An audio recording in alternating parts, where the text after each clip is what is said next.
आज का वचन।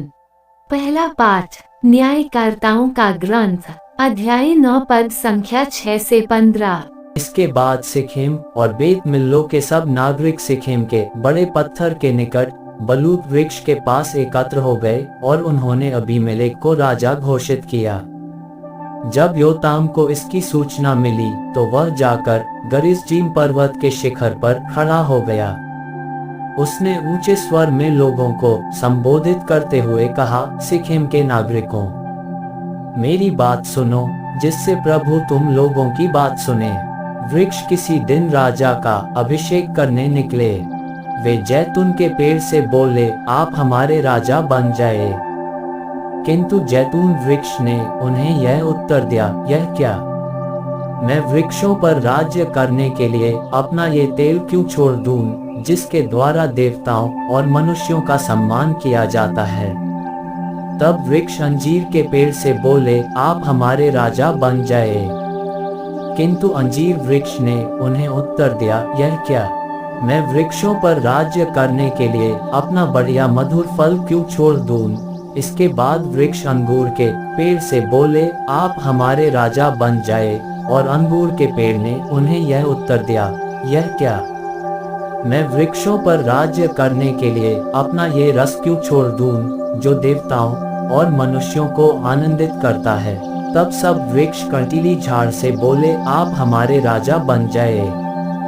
कंटीले झाड़ ने वृक्षों को यह उत्तर दिया, यदि तुम लोग सचमुच अपने राजा के रूप में मेरा अभिषेक करना चाहते हो तो मेरी छाया की शरण लेने आओ। नहीं तो कंटीले झाड़ से आग निकलेगी और लेबानोन के देवदार वृक्षों को भी भस्म कर देगी। यह प्रभु की वाणी है। सुसमाचार संत मत्ती अध्याय 20 पद संख्या 1 से 16।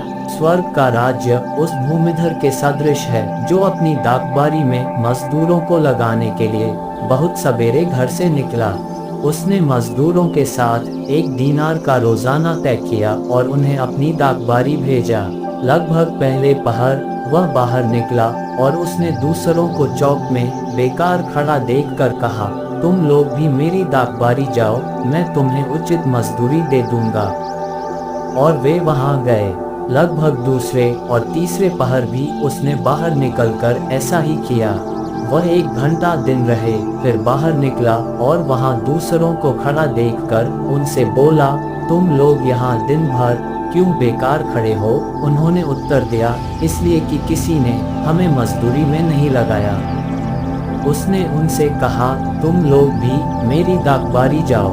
संध्या होने पर दाखबारी के मालिक अपने कारिंदा से कहा, मजदूरों को बुलाओ।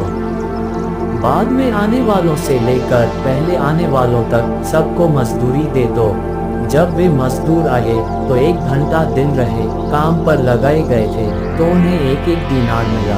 जब पहले मजदूर आए तो वे समझ रहे थे कि हमें अधिक मिलेगा, लेकिन उन्हें भी 1-1 दीनार ही मिला।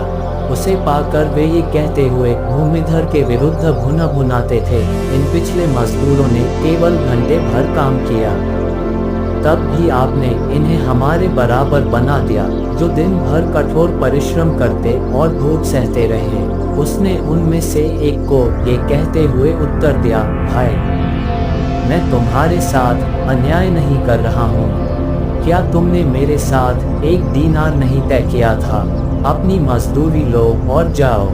मैं इस पिछले मजदूर को भी तुम्हारे जितना देना चाहता हूँ। क्या मैं अपनी इच्छा के अनुसार अपनी संपत्ति का उपयोग नहीं कर सकता? तुम मेरी उदारता पर क्यों जलते हो? इस प्रकार जो पिछले हैं अगले हो जाएंगे और जो अगले हैं पिछले हो जाएंगे। यह प्रभु का पवित्र सुसमाचार है। आमीन। आज का चिंतन, मनुष्य की इच्छाएं अथाह है, जिसकी पूर्ति असंभव है। अपनी जिम्मेदारियों को निभाने के लिए यदि वह किसी के सामने भीख मांगने को तैयार है, तो अपने हक की चाह में दूसरों से लड़ने को भी तैयार है। पर ईश्वर की इच्छाएं इसके विपरीत है, जो सबों की इच्छाओं की पूर्ति करता है। इस तरह देखा जाए तो हमें जो कुछ भी मिला है, वह ईश्वर की कृपा से ही तो प्राप्त होता है। यद्यपि हम उसे अनदेखा कर देते हैं, अपनी आवश्यकताओं की चाह में हम बहुधा खुदगर्ज बन जाते हैं, जहां हम अपने उद्देश्यों को भूल जाते हैं। आज हमारे राजनीतिक परिवेश में भी इसी प्रकार की विचारधाराओं का उल्लेख पाते हैं, जहां लोग उद्देश्यों की पूर्ति के लिए किसी कार्य को आरंभ तो करते हैं, पर व्यक्तिगत लाभ तक ही सीमित हो जाते हैं।